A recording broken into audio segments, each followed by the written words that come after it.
Thanks for joining us at 6. Last night's winter weather has mostly moved out. But we're not out of the woods just yet. We do have team coverage again tonight. Doppler 10 Chief Meteorologist Ashley Barrissey is monitoring another round of winter weather headed our way. Bryant and Clay are keeping tabs on the cleanup, but we're going to start tonight with 10 TV's Kevin Landers and how the weather is impacting COVID-19 vaccine.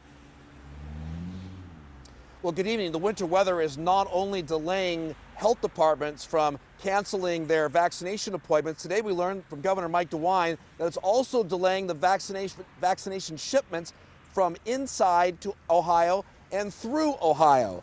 Now, the governor says during a media briefing that the governor said the shipments from Moderna and Pfizer may be delayed a day or two. It's unclear what that will mean for those eligible for vaccinations now. He said smaller shipments from Ohio's receipt store and state warehouse could be delayed about 2 hours. Deliveries on a 2-hour time delay, giving some time this morning for the roads to be cleared.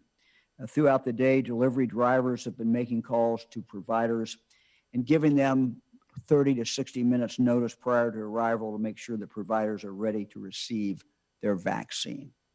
So we're continuing to monitor the weather and the shipments for the rest of the week, but we expect we've seen a slowdown in the shipments, and obviously that's going to mean a slowdown for a little while at least in the number of people who can be vaccinated.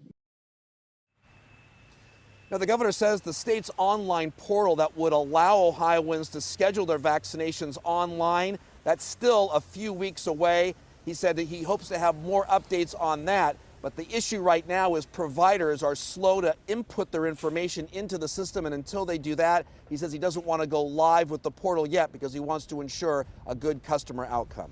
Reporting live from the State House, Kevin Landers, 10 TV News.